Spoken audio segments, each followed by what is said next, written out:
반갑습니다. 11월 25일 오늘의 말씀은 누가복음 14장 12절에서 14절의 말씀입니다.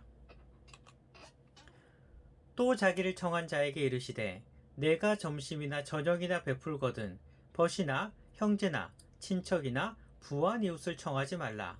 두렵건대 그 사람들이 너를 도로 청하여 내게 가품이 될까 하노라. 잔치를 베풀거든 차라리 가난한 자들과 몸 불편한 자들과 저는 자들과 맹인들을 청하라. 그리하면 그들이 갚을 것이 없으므로 내게 복이 되리니 이는 의인들의 부활 시에 내가 갚음을 받겠음이라 하시더라. 아멘. 11월의 품성은 환대입니다. 환대란 하나님께서 보내어 주신 사람들과 즐겁게 나누는 것입니다. 오늘 함께 나눌 세부 실천 사항은 소외된 사람들을 대접한다는 것입니다. 풍성한 환대는 서로를 즐겁게 합니다. 내가 다른 사람들을 즐겁게 맞아주고 또한 나도 다른 사람들에게 환영받는다면 너무나 좋을 것입니다. 하지만 오늘은 이런 문제를 함께 생각해 봅시다.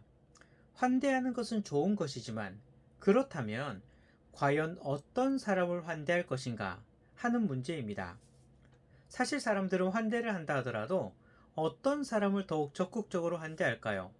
한마디로 나에게 이득이 되는 사람, 내가 좋아하는 사람들을 더욱 적극적으로 환대합니다. 하지만 자신에게 별 득이 되지 않는 사람들, 더구나 내가 평소에 별로 좋아하지 않았던 사람들에 대하여는 겉으로는 반가운 척, 반기는 척 하지만 마음은 사실 진심으로 그 사람을 환대하지는 않습니다. 그냥 겉모습만 환대하는 척 하는 것입니다. 하지만 환대할 때 중요한 것은 진심입니다. 내 마음이 담긴 환대를 해야 한다는 것입니다. 이러한 환대가 정말 큰 힘이 됩니다. 환대하는 척만 하는 환대는요, 상대방도 본능적으로 그것을 알아차립니다. 하지만 진심으로 하는 환대는 상대방 또한 그 마음을 느끼는 것입니다.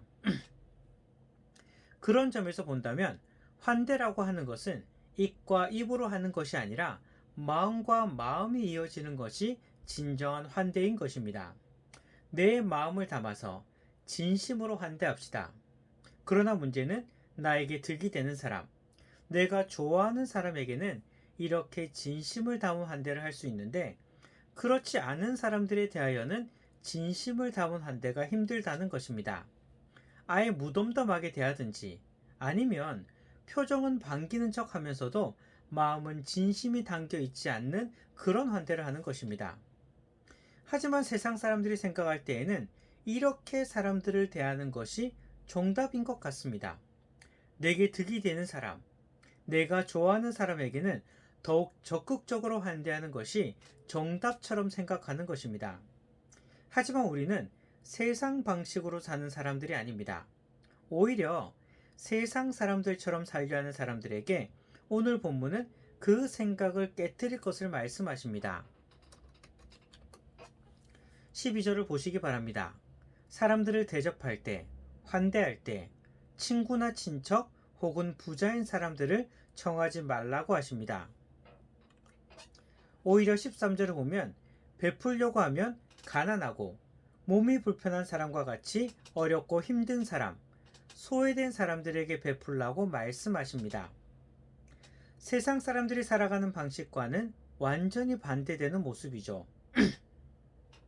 그들은 자신의 형제, 가족들, 혹은 친한 사람, 혹은 득이 되는 부한 사람들에게 더욱 적극적으로 대합니다. 하지만 소외된 사람들에 대하여는 그다지 많은 관심을 기울이지는 않습니다. 하지만 예수님께서 말씀하십니다. 그 생각을 바꾸라는 것입니다. 친한 사람, 형제들, 부자인 사람들이 아니라 소외된 사람들에게 더욱 적극적으로 사랑을 나타내라는 것입니다. 소외된 사람들에게 더욱 적극적으로 사랑을 나타내라는 것입니다.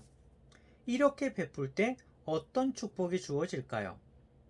친한 사람들에게 베풀면, 부자들에게 베풀면 그 사람이 나를 고마워하면서 나에게 갚아줄 수도 있을 것입니다. 하지만 약자들은 고마워할 수는 있지만 아무 갚을 능력이 없어서 나에게는 아무것도 해주지 못할 수도 있습니다. 하지만 중요한 것은 14절입니다. 그 사람은 갚아주지 못하지만 하나님께서 대신 갚아주시는 것입니다. 놀랍지 않습니까? 친구나 힘 있는 자들에게 베풀면 그 사람이 갚아주지만 힘 없는 사람에게 베풀면 하나님께서 갚아주신다는 것입니다. 여러분들은 과연 누가 갚아주는 것이 더욱 큰 축복이라고 생각하십니까? 당연히 하나님께서 기억하시고 하나님께서 갚아주시는 그 은혜가 더욱 큰 축복이 아니겠습니까? 소외된 사람들을 기억하시기 바랍니다. 어떻게 보면 내가 좋아하는 사람들, 힘 있는 사람들은 내가 아니더라도 그 사람을 환대해주는 사람은 많습니다. 하지만 소외된 사람들은 내가 아니면 환대해줄 사람이 없을 수도 있습니다.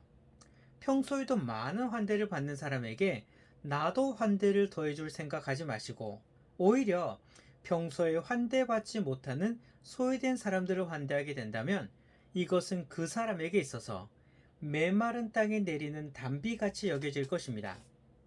그러기 위해서는 먼저 내 주변에 소외받는 사람이 누구인지를 살펴보시기 바랍니다. 인기 있는 사람은 늘 중심에 있습니다. 늘 주목받는 자리에 있습니다. 옆에 많은 사람들이 있습니다.